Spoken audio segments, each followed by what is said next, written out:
Welcome back to Game 2 of Longzhu Gaming versus Samsung Galaxy, the all-Korean quarterfinal here at Worlds 2017. Game 2, of course, Samsung Galaxy won the first game. The way side selection works is you get to basically, Longzhu picks games 1, 3, and 5. Samsung picks on games 2 and 4. This is, of course, game 2. They chose to play on the red side here. I know you had commented, Papa Smithy, about the sort of the curiosity of Longzhu even picking blue in game 1, and then we aren't even swapping sides here. Samsung says, yeah, we like that side too. Yeah, it kind of compounds the problem for the side of Longzhu because it guarantees, at least if you follow the flow of the first game draft, that this man on your screen, Khan, will not get counterpick on the top lane. And I think that was a big story, was QV shifting from the very meta champion pool previously, Cho'Gath, Trundle, Maokai, and of course the Camille game, and going for the ability to actually play 1v1. This is something QV has developed over his career, went from very much a tank role player into being able to play those carry matchups as well. I think so much about that game also was not only about counterpicking in the lane matchup, but as a team, Samsung picks so much crowd control, so much AoE, it's very hard to play split pushes into this type of composition, right? You're engaging into Malzahar and AoE cannon stuns, and Samsung were able to play their later 5v5 game like we expected them to look for. And looks like we're setting up for the 5v5 style as well. Janna conspicuously left up right now as a pretty priority support pick right now. We're waiting to see what Samsung Galaxy does with their new bans because Longzhu dropped their Janna ban, dropped their Cho'Gath ban. There's the Janna ban on the other side for this one. That means that Lulu was up from before and Cho'Gath's up from before. Lulu Varus, a very possible duo lane here for Longzhu. I want to draw your attention to the Malzahar ban, though. The Malzahar pick on the side of Samsung ended up forcing Longzhu away from a facilitator mid laner, a mid laner with a global. I think Ryze would have been a heavy consideration for them. Went for the lane, and certainly the lane focus worked in the early game, but they didn't have that extra oomph to guarantee that Khan could get ahead. He had to blind pick the Jax from there. It went away from him in this game. Getting rid of someone who is a blocker to some of those roaming champions can be used against Taliyah, most famously against the Galio, and also the particular pick of the Ryze will give Longzhu a couple more options to get BDD ahead because he's the one most likely to end up with the counter pick on the side of Longzhu. And right now, Samsung Galaxy can pick almost exactly the same team composition here with the Tristana and Sejuani still being picked like the last time. As Longzhu rushing through theirs, the Jarvan grabbed up, and the Varus pretty early on as well. And then this time around, I feel more inclined towards Longzhu giving this Jarvan to Khan on the top side, because this is a champion where he can build tanky in the later phases of the game. You know, he can be on the front lines as a stone plate and fight a little bit more standard in that front to back, plus a little bit more standard this time around. Obviously, Longzhu do have Lulu there for the Ardent Sensor. Look at this, more differences coming through here. They had the option of playing the same Rakan as last game, playing the exact same bot lane. Instead, they want to play the Taric here into this one. Of course, a great team fight tank out of support role as well. That area of effect invulnerability, huge for those 5-on-5s. I mean, Samsung has the same read that we did.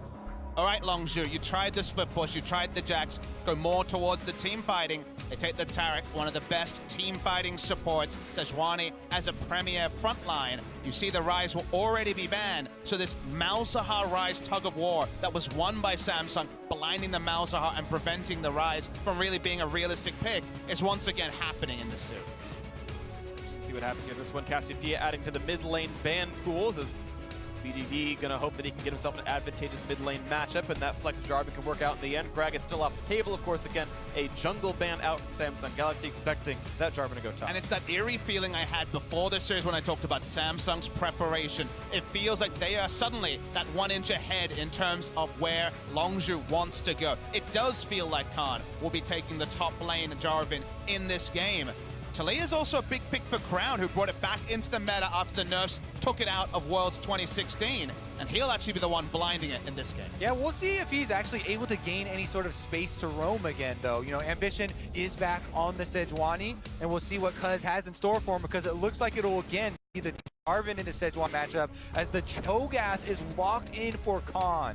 I'm hoping to get rid of some of the frontline tanks, but of course Maokai and that ilk is still available if they want to. But Shen, of course, another one of the big top lane tanks, so it will be very durable top laners, pretty durable. Looks like Cinderhulk junglers here as well. The Orianna and Taliyah going to be a new twist in this matchup. Shen pairs so well with Taliyah. Both solo laners this time around, very well equipped for Samsung to play around that bottom side, to start that roaming game. It's Khan's first professional game on the Cho'Gath. Do note, they will have lane priority in top and bot, and mid lane does start to equalize out as well as the laning phase goes out. So this is one of those traditional drafts from Longzhu, but with different champions. It's not the ultra comfort on top lane, especially BDD, when it's not the Talia, when it's not the Galio. His next default has been Orion. And Cube here with the Shen, early on, getting the pass-through damage on Cho'Gath.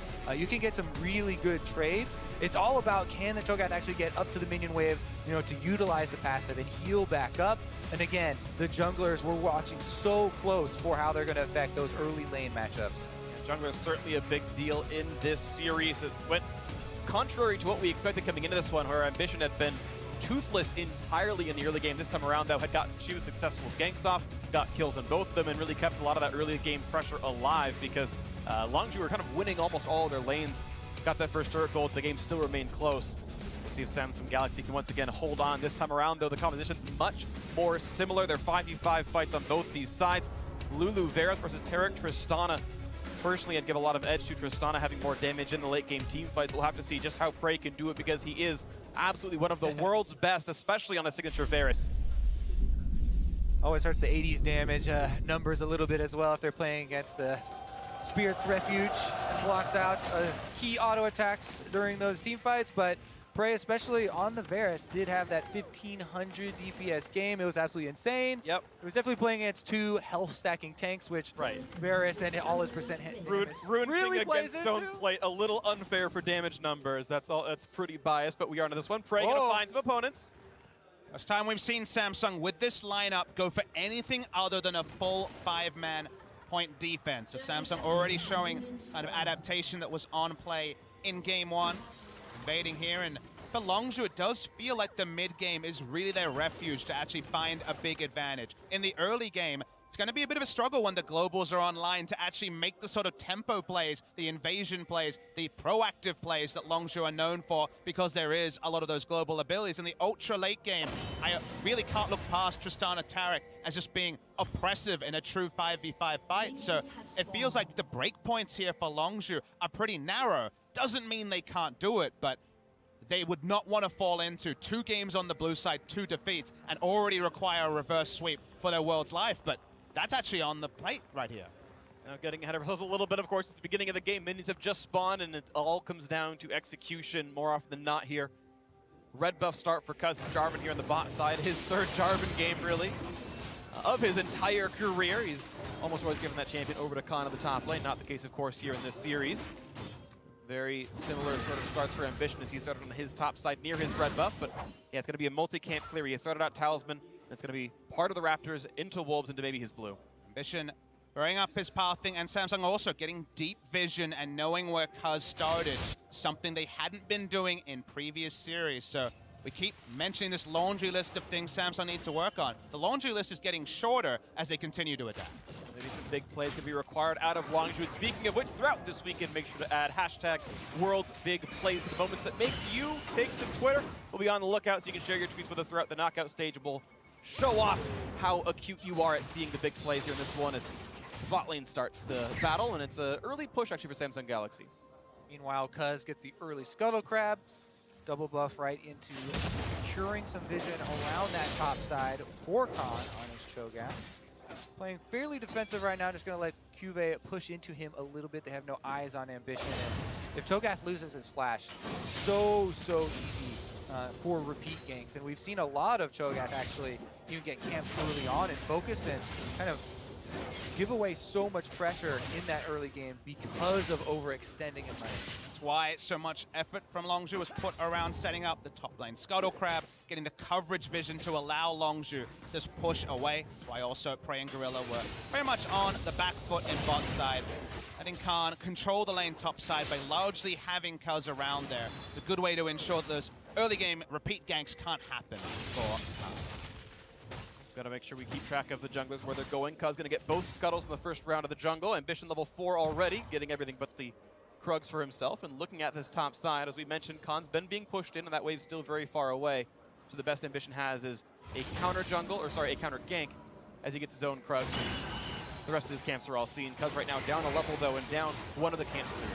Meanwhile, Prey and Gorilla push up the lane on bottom side as Cuz and over there as well to provide the extra support and vision. They knew that Ambition is not on this side due to that Scryer's Bloom and all the camps have been cleared out. It's little moments like that that shows the veteran status of Longzhu. When they had their jungler topside, they were under their turret. The moment they knew for sure that Ambition was topside, they were able to push in. Still get by far the least attention of any duo lane here at the World Championships. And that lane control is also important to stop that being an Achilles heel for Longzhu. End of the early game comes through, or sorry, the hyper early game, and it's 100 gold up for Ambition, getting an extra camp out against Cuz, who's into his own jungle just now as the Scuttle Crabs all despawn and the vision goes away. But Longzhu's still doing good elsewhere, of course. Their bot lane up 6, and so far so good for this squad, looking for the victory here as Cuz looks for the mid lane. Ambition right around him, but Crown is low, looks for the flash, Knock gets it, and the flash away, but he's still gonna go down. The chase in is there, first blood comes through for Cuz, getting revenge against Ambition. Crown was very clearly tunnel vision, did not see the initial EQ come in. The flash to course correct on point as well, and another game where BDD and Co get an early lead. Cuz early visit towards the mid lane, and we'll see what they can do with it this time around, because this is Longzhu playing a much more standard team composition for the meta. We talked about this being the team where that is really the outlier, and especially for Khan himself, not playing a lot of these tanks. We'll have to keep an eye on him and see how he continues to play this matchup, because the Cho'Gath there are some things that are very important in this matchup. Having the Rupture, keeping vision of the Shen to be able to interrupt, especially the early Stand United that can have huge impact. You definitely have to be able to keep some pressure up there and keep that vision, while also, as we said, not exposing yourself to those ganks that are fairly easy to set up. And Kobe, it's not often that the team that comes in the favorite, the tournament favorite even, is the one rolling the dice first, but that's what game one represented for Longzhu. We're going to see the first gank, and Crown had no idea this was coming. Very nicely capitalized on. Clean stuff from Cuz, who, like you mentioned, Freak only started picking up the jungle Jarvan during this tournament when it was a big pick for everyone around the world in the weeks leading up. And there's a lot of times where people will say, oh yeah, the flash for the knock up there after your EQ a lot of times is not worth going for, because you don't bring the extra damage with you when you're flashing and you're just getting that CC. But because BDD was so close, they knew that it was for sure follow-up there. He can add the damage on Orianna. All they needed was to keep Crown in place for another second there. And the double answer, you could see no hesitation. They immediately both follow up and then grab that first blood. Because Longzhu is still very much this evolving squad, only one split behind them. It's actually Khan's first professional game on Cho'Gath, was never a pick that they looked to. He had very much his own unique champion pool during the course of the group stage. Still is very young in all his careers. They know BDD smashes down. He's got the cleanse, he's gonna wait for the stun, but here comes the ring, get to the top side, Shot gonna find 2 for this one, but it's still, it's gonna be the damage coming across the top, and the kill in for Crown in the mid lane. Another one gonna land, and this could be Cuz dropping as well. 2 for 0 so far to Samsung Galaxy. Khan to be stunned up if they want it, but there's no follow-through to be had. Still 2-0, a great fight for the red side. Yeah, Longzhu had an idea that there was gonna be a possible counter gank here around mid lane, but instead of having Khan on the top side to try and interrupt the Stand United, they have him come down the river to join, and they started out before, or Samsung started out before he could even get close enough to have an impact. So the first Stand United, huge there for QV. Samsung are able to right the mid lane ship. They get the kill. They get 2 kills actually for themselves, and then are able to steal away the second red. Roaming first was Core JJ. He's now with Ambition, counter jungling the enemy red as well. So the timing, like you say, Kobe, oh so important, getting that extra objectives after the trade up. Going on to the Cho'Gath for the first time in competitive play, there are those nuances, like where is the right place to be against a Shen? Is it just in his eye line trying to interrupt the Stand United or make the counter rotation? It's other picks which Khan react first, but much more difficult to predict. Maybe he can recover for himself into this one. 0-0-0 and down 5 CS right now. Kuwei's definitely had a better game so far early on. One of the best top winners in Korea. Flash of a Gorilla. Getting away for the possible stun from Ruler. Of course, you're seeing the power of that duo. Easy to push in the Dazzle stun, the crystallized Starlight where it needs to go, and looking pretty well for himself. Really respecting the level 6 that was just pinged. Extra burst there for Ruler. Prey only got it on the back end after a couple minions went down. Oh, bottom lane might get dove here. Remember, the last play was around mid lane, and Crown didn't have to use his ultimate to get there. Now they're definitely outnumbered. 2 kills, they cut him off properly. Here comes the wall. There's nowhere for Longzhu to go. Ulti pop as well. They're going to be durable for this one. 1 kill, make it a second one. The barrier pop means nothing, and the second kill comes in. 2 for 0 in the bot lane. They didn't even have to mute any damage with the Taric ultimate there, because they had the 4-2 Easy dive for Samsung. Now let's see if they can actually continue to pressure this turret. Doesn't look like there's any defense on the way. And they're playing Longzhu's game as well. Double control ward, triple control ward now on the bot side. Playing around the bot side, no interest in ganking the Cho'Gath, getting the maximum value, 2 kills, and also the first turret. Impressive for Samsung yet again. Playing to the team composition here. They're able to press the momentum here in the game after the successful counter around mid lane. Crown, easy ultimate, very nice roam on that Talia early on to really start to open up the map now. Pressure may just continue. 2,000 gold is pretty nice at 9 minutes here. Watch this fight again. There's no information at all on the bot side. They've been playing around top side, expecting that Khan would be the recipient of all the ganks. Gorilla only level 5 at the start. From there, academic for Samsung Galaxy. A good pressure out of Crown, of course, getting the gank back into the mid lane to give him the pressure after the first blood from BDD. Of course, those flashes were down. Smart of Ambition to get into that lane, bring down Kube at the level 6 gen, and those 2 kills cut Crown that roam pretty easily, and he made a lot happen in that bot lane here as the power spikes continue to push forward. This gold lead, nothing to smirk at right now for Samsung Galaxy.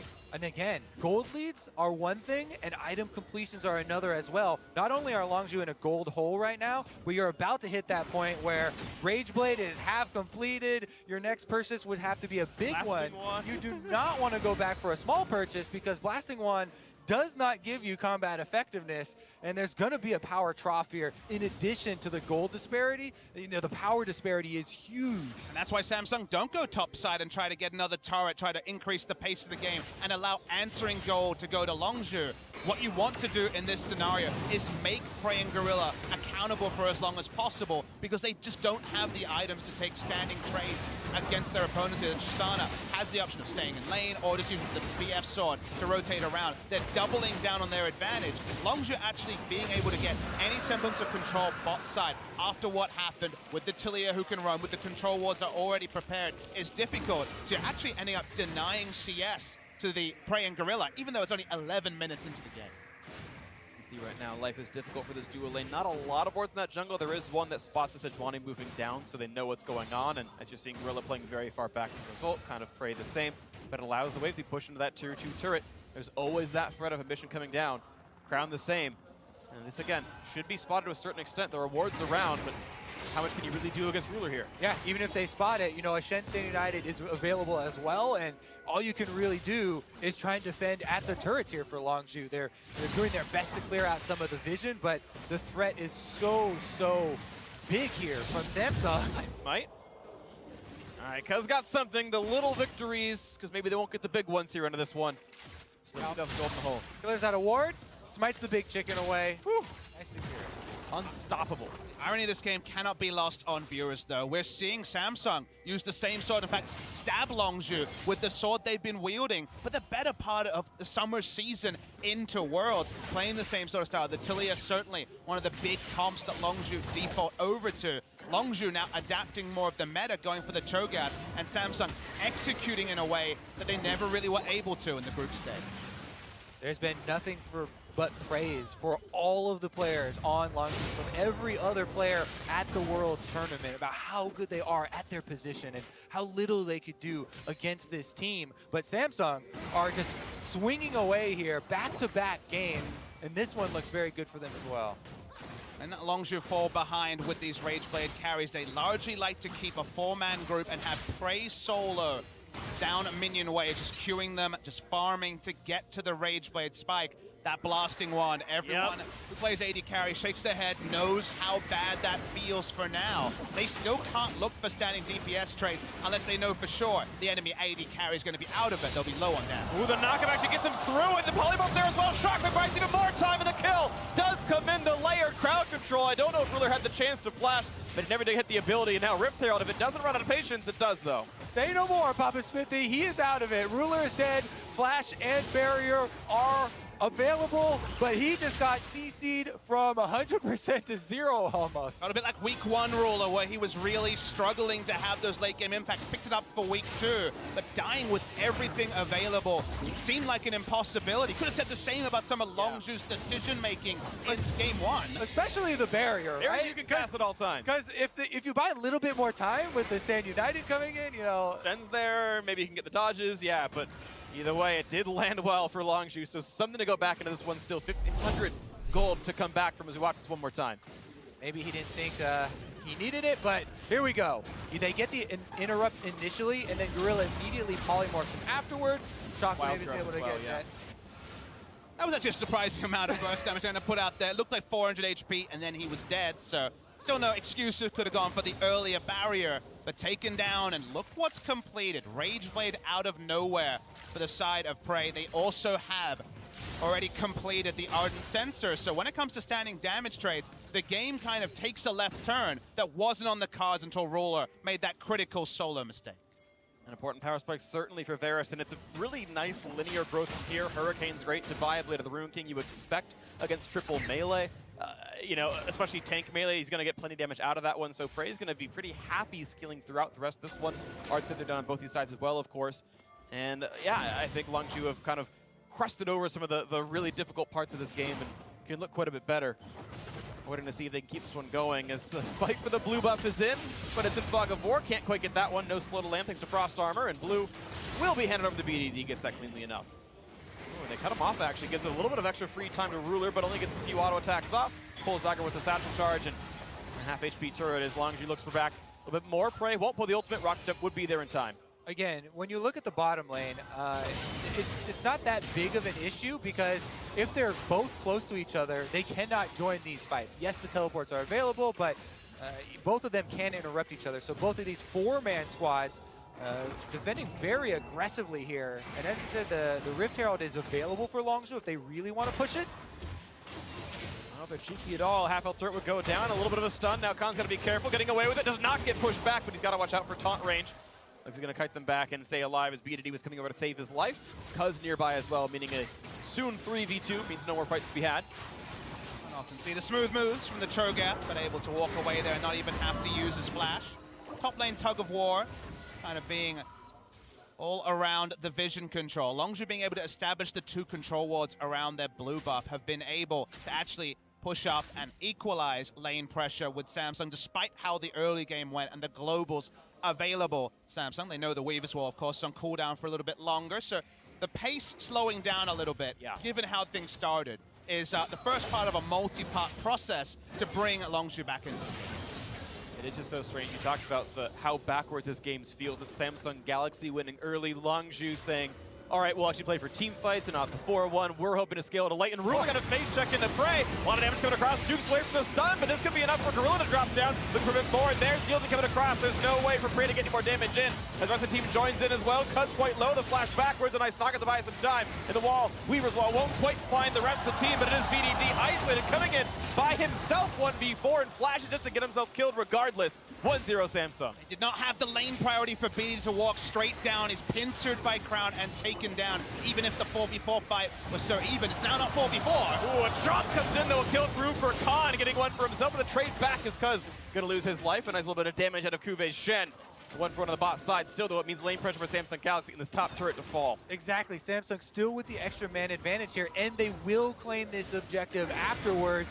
Can I just say that we should have all fights start with AD carries walking point blank into each other? Sure, okay. Makes the beginning extremely exciting there, and we did get to see, again, Samsung with the ability to join the fight faster. Crown came in here on the Taliyah, and then as you said, the kill that goes over is BDD walking up the river here on the Orianna in the flank. Own weapons being used against him in a knockout best of 5. We see the replay. Ruler's called to return to lane because he has ambition to call JJ around. First, not massive, not enough there. You see the Cosmic Radiance come down, but it's all about the minimap here with the mid laners joined. Exactly. Look at the minimap. BDD is walking up the river, but Taliyah gets to make up that entire distance, and all of a sudden, you're left on the wrong side there. Yeah, and he almost got over the wall, couldn't quite do it, only got over Weaver's, not the actual Summoner's Rift one, so stuck on the wrong side of that corner. Too bad. It was close, and of course the re-engage. A lot of first damage out of Ambition. We'll take him down first, removes any sort of frontline pressure here, but ends up being 1-for-1, and we already knew the minion wave was supporting Samsung, picking up turrets to 0 so far in this game.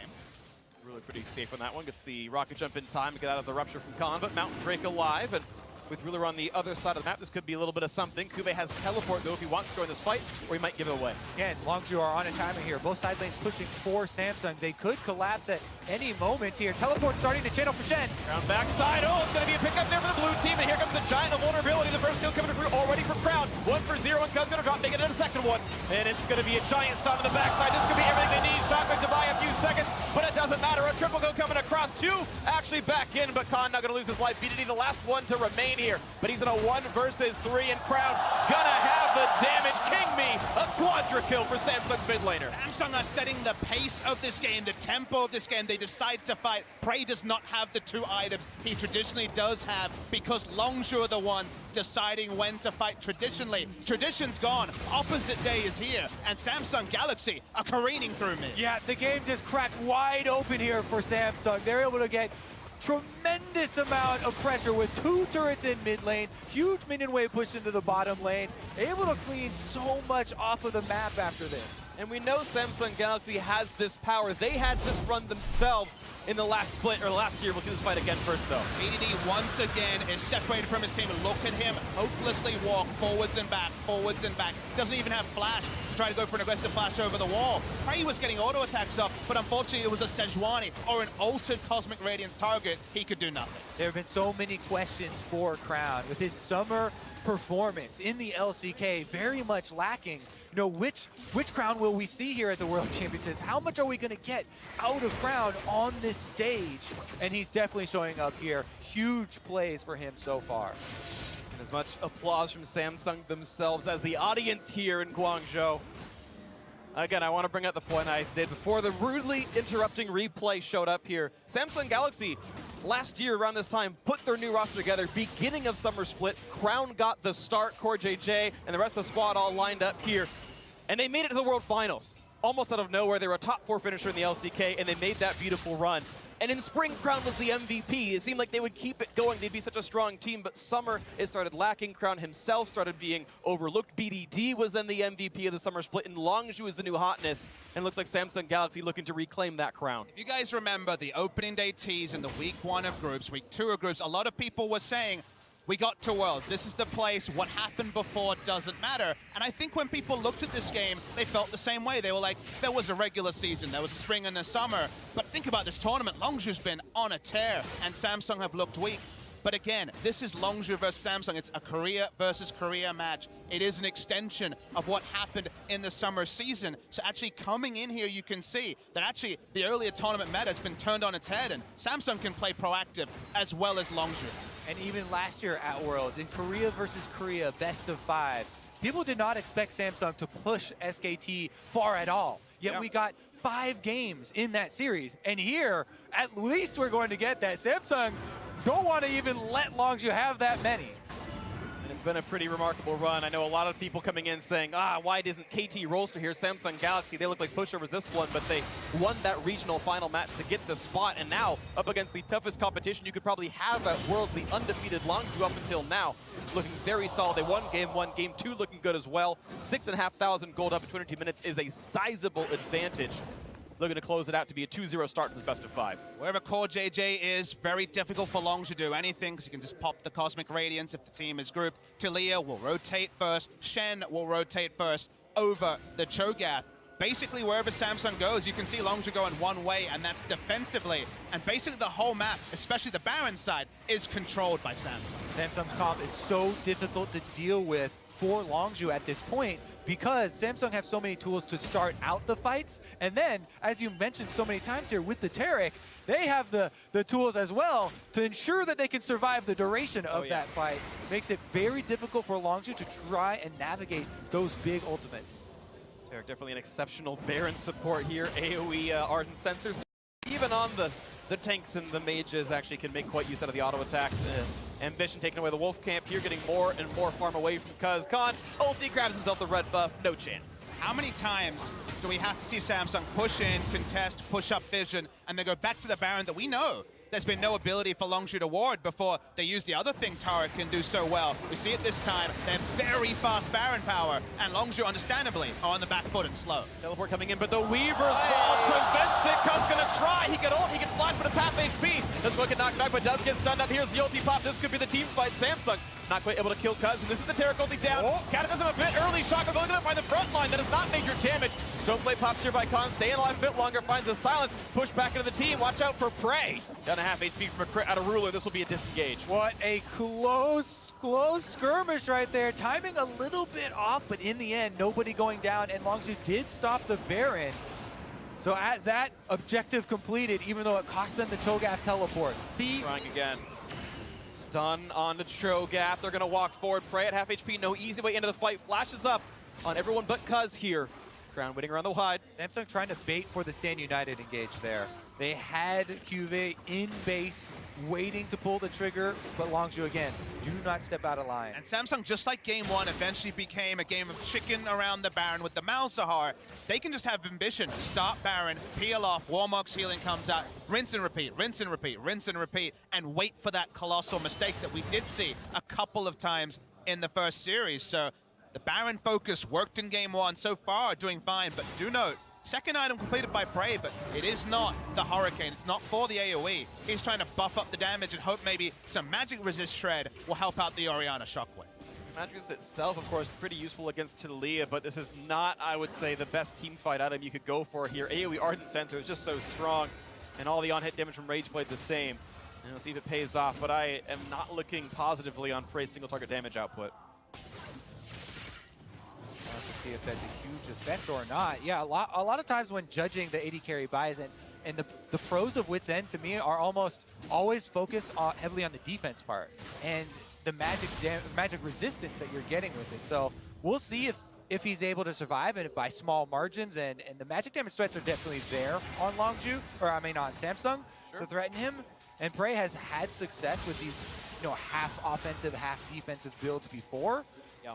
We'll see if this one's actually going to be a breaker, because Samsung has so much control, and they're starting up Baron yet again.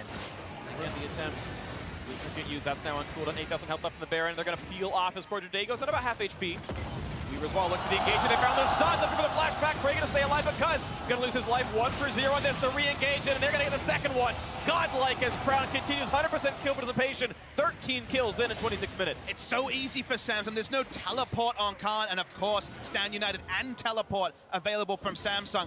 This time they got the turn they wanted. One member goes down. They Goomba stomp through with the Tristana, and it's turned back onto the Baron. The biggest difference is that we always talk about teams successfully using Taric and teams failing with it, is that you have to have forms of crowd control to force the fights and ensure the engagements during the invulnerability.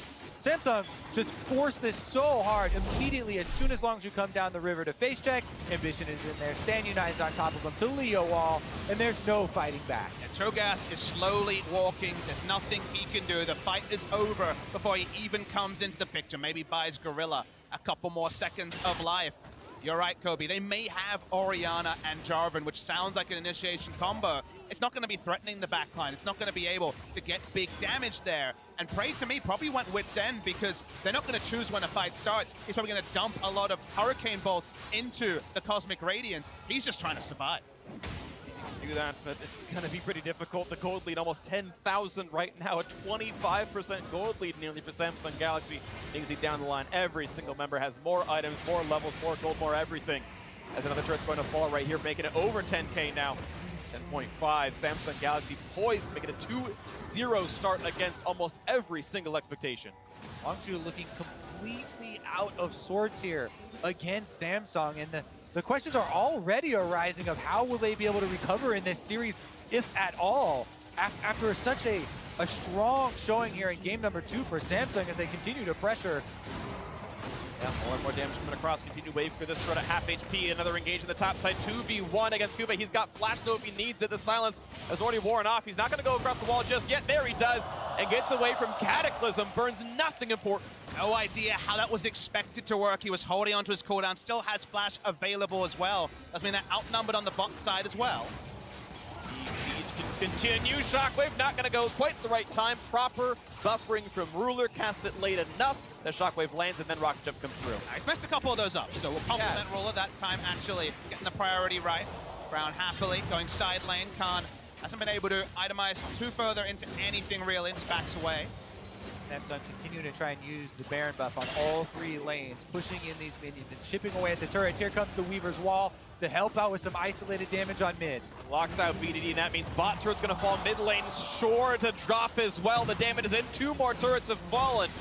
15,000 almost to lead. The sun comes across. This could be the fight. That closes the game. A knock up there, but no one's going to fall. It's only Prey dropping and Ruler safe on the backside. The chase continues to stun delay, and then because this Jarvan could be losing his life, he's going to stay alive a little bit longer. Ambition can't quite find the knockup, but a 5v4 as the team re-engages. Bot lane inhibitor to fall. Cuz forced to retreat. Khan unable to do anything in the front line. A flash actually out. They were afraid of dying to Crown's damage output. 14-5, under 30 minutes. A stomp of a game so far for Samsung Galaxy. They've pulled in Khan. He can't survive, and maybe he can. As he's going to limp away and stay up there, but the chase into BDD. A little bit more as Cuz going to fall. The second one to drop is Gorilla. And a nice knockback by Crowd, looking for another quadrant. Not yet going to have it, though. BDD staying alive in the back lines. And it just simply doesn't matter. 2 versus 5. Samsung Galaxy will not be stopped. Crown, perfect kill participation. A sub 30-minute Game 2 win for Samsung Galaxy. Samsung looking so good right now. Game number 1, they play as expected. Survive the early game, team fight to victory. But game number 2, they push the tempo. Shen, Talia, roaming, creating these plays for themselves, and being able to push that victory so early against Longzhu, delivering blow after blow. That pressure draft from Samsung honestly made Longzhu look ordinary after their extraordinary run, winning the LCK in the rookie split of Cuz. On the Royal Road was Cuz all the way to the World Final. He's a couple of steps away now because they find themselves 2-0 down. So much of a compliment, though, to Crown this game. It felt like there was a border that was set up every time BDD wanted to enter a fight. Never on his terms could they use the Orianna, who had farmed in the early game, and they kind of ran basically every engagement and left Longzhu to just watch on in awe. The team rallied around Crown. After the first blood was given over, that was the first huge play. They countered the second one, and they believed in him, and he paid them back. Well, he paid him back nicely. 2-0 so far, Samsung Galaxy looking to maybe make it a complete sweep and 3 straight. But now, to hear more about that 2-0 start, let's send it down to our analyst desk.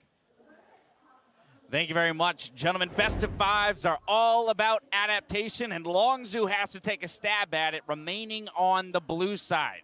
They do it by targeting the Malzahar of all things. What are our thoughts here on how Longzhu decided to react to the loss in Game 1? I thought the Malzahar was fine. Clearly, they did not know how to deal with it, but I actually don't think the composition was much of a big deal. Giving Talia was the big issue because it is a power pick for BDD. However, I'm with the Zale on the assessment for Game 1. Even bigger in Game 2. Execution. Is this even Longzhu? Are they here?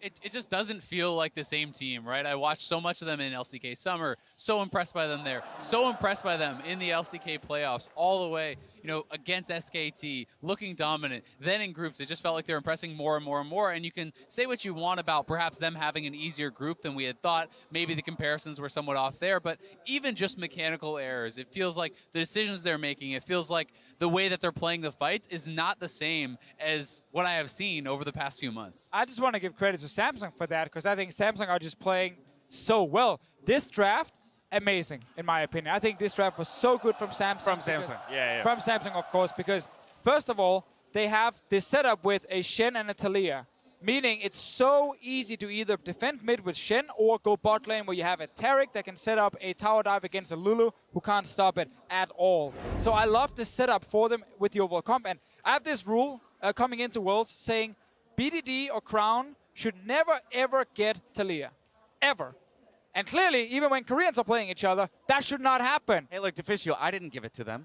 You don't have to yell I blame at me. you. I did not. I blame you. This is not on me. They banned Cassio You know over what? Talia. You know what I love about this, though? This game here is it showed a different look for Samsung. We talked about the different ways that Samsung could win, right? They could draft late, stall it out, win past that 40-minute mark, or they have to index early and make plays happen, beat Longzhu early, and that's what they did here. The Shen and the Talia pick coming up big for them in that way. And you have to give so much credit, I I think, to Ambition, who has been everywhere, it feels like, in the early games, especially when it's not even like he's playing an early game jungler. He's not on Lee Sin. He's out ganking his opponent on a Sejuani and looking miles better than he did in group stage. And they're just giving him comfort every time, and taking the Sejuani for him, not only making that big play middle, but here, as the official was saying, you have the Talia, you go straight to the bottom lane, and this is after the bottom lane actually burns summoners out of the blue, so it just becomes such an easy setup for you that you know it's going to happen when you see the draft. This is a play that is just by the book. That's exactly what Samsung have been doing, and then you have the creativity that the Talia There's brings. your stat line, Azale. That's what you're looking for right there for Ambition, showing a lot of action in the early game and successful in that action. And that's 0-3-0, not in one game. That's over 5 games, right? Like,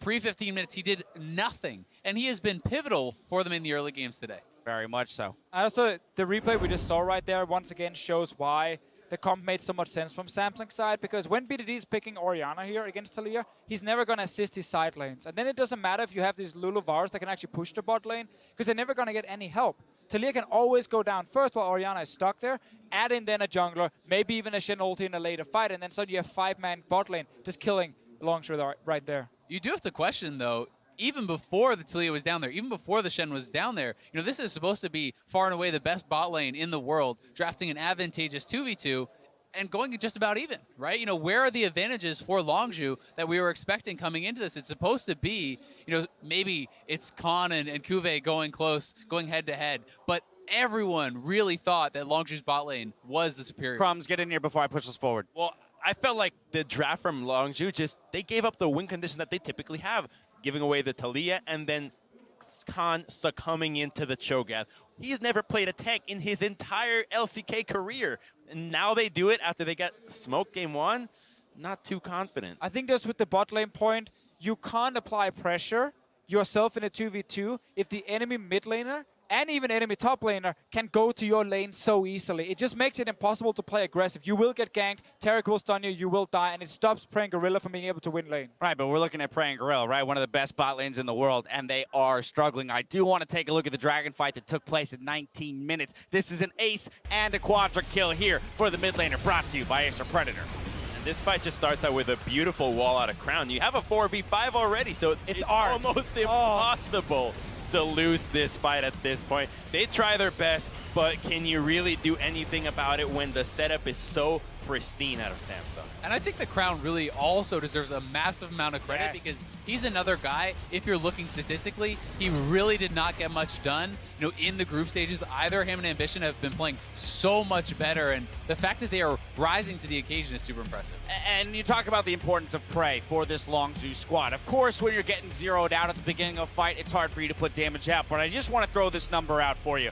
764 was his DPM through group stages. 523 so far here in the series. That's down 32%. So again, when we're looking at maybe the best performing member on the team in terms of their win conditions and one of the big veterans on the squad, he's not putting up the numbers that he needs to be in order for them to come away with a win. He's getting shot down first in laning phase and then in the fights here. The Janna was banned away by Samsung, which was smart because Lulu is not as good at protecting picks like a Varus. When you are playing some of these comps here with a Talia, they can also get onto him because of the insane creativity from Crown. Like, those walls are allowing his team to get to the back line of Longzhu in every single fight, or stopping one member of the backline from even dealing damage. Longzhu has to put 3 wins together in a row here to move on to the semifinals. They have elected to move to red side, but let's remember, this was a 6-0 team, the most dominant team coming out of the group stages. Yes, there's arguments to be made about the group that they were in, but here they are, down 2 games in a best of 5, not looking like the team that we thought they would be coming in. What do? What's the problem? Well, when we saw Longzhu coming into this tournament,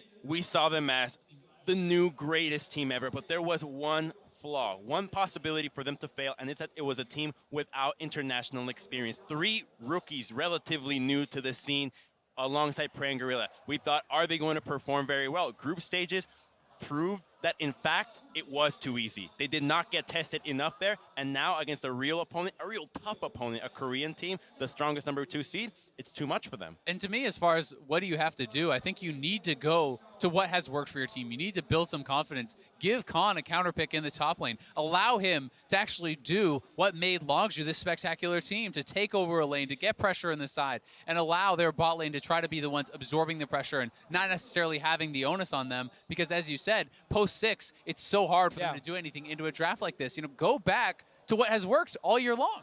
I think going to red side is basically step number 1 to get that potential counter pick as well. I think if you can get a Talia, awesome. It's probably going to get banned away. I think take Sejuani away. Give it to yourself. Get a stronger front line. The easy part was choosing red side. It was actually step number 1.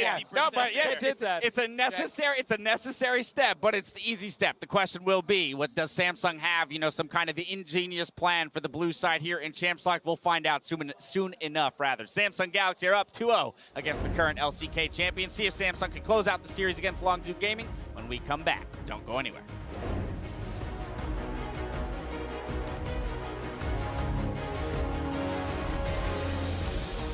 Crown is low, looks for the flash, Nagam gets it. The flash away, but he's still gonna go down. The chase-in is there. First blood comes through for Cuz. Here comes the wall. There's nowhere for Longzhu to go. Ulti pop as well. They're gonna be durable for this one. One kill, make it a second one. The barrier pop means nothing, and the second kill comes in. 2 for 0 in the bot lane. 1 for 0, and Cuz gonna drop, make it a second one.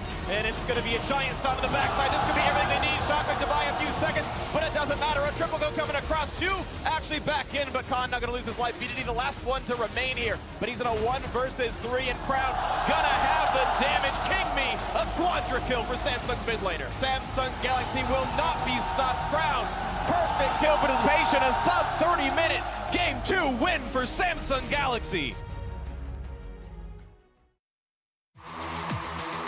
If you want to follow the best of the Rift, then you need T-Mobile, America's best unlimited network. We've doubled our coverage so you can stream Worlds in more places than ever before. With T-Mobile, don't miss a moment from the first battle, all the way to the lifting of the Summoner's Cup. Another reason why T-Mobile is America's best unlimited network.